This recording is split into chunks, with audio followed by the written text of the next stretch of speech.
Hanzi kana uri munhu waMwari asingatende ameno kuti unenge wakaita sei.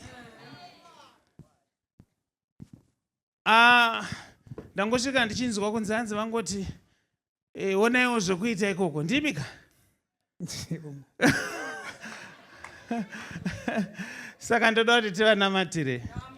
Ingosimudzai ruoko makanongedzera kwavari. Taurai shoko reropafadzo kuupenyu hwavo. Father, release him. Vagonesai nokuti ndima vatuma kuti munhu waMwari agogona kuuya agoonana nevana venyu muimba yavatipa. Chiitai kuti pachakomborerwa vamwe naivo vakomborerwe nezita raJesu. Amen. Baba, kana masangana nemunhu waMwari ndongokumbirewo kuti mune chinhu 1 here chamuda kukumbira 1 chete. Yes. Kuti Mwari vandirangarirewo. Okay. Vanorangarirawo navo vamwe. Varohere maoko hanzi kuti Mwari vandirangarire. Pavatodaro ndabva ndaita kunge munhu ari kupinda handinosangana uchisakura zviya. Kasakura ndizvo. Pane uswa. Kana wakuzodzoka uchinonga uswa unonzi kuita sei? Kwaiva kuzunza kudai. Kukuunganidza. Munonzi babani? Maunga John. Baba Maunga. Now, listen to me, Papa. Yes. Ndangoti ndokunamatira isi munonditendera here kuti ndingotaurawo zvishoma zvandaona. Amen. Ndotaura here. Ndotaura here. Ndotaura here ini ndotaura. Ndotaura mai. Ndotaura mai. Varoere maoko.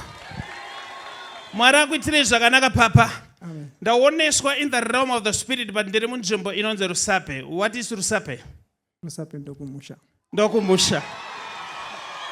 Somebody say 1, 2, 3, 4, 5. Imi mune vana vangani Papa? Ndinona 5. Can I demonstrate the prophetic martial arts by excellence? Listen, Papa. Chekutanga chandoda kuti Mwari akuitirei. Inyaya yekuti ndiri kunzi munofanira kuti muchengetedzwe.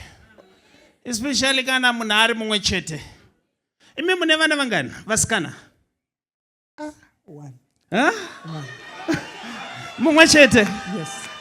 Toda kuti mwana aitirwe zvakanaka. But why is it that I'm in Zambia now? Excellent. Can I do some serious stuff here? So listen to me, Papa.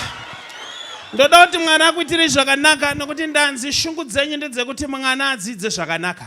Amen. Ndizvo? Saka iko zvese ndoda kuti abudirire padzidzo dzake. Ndizvo zvataura Jehovha. Asi ndanzi ndisiye ropafadzo yemari paupenyu hwenyu, endai munogara pasi.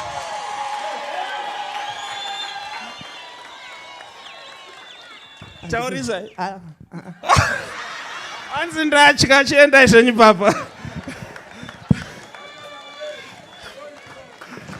Hanzi ndatya ndikuzivei.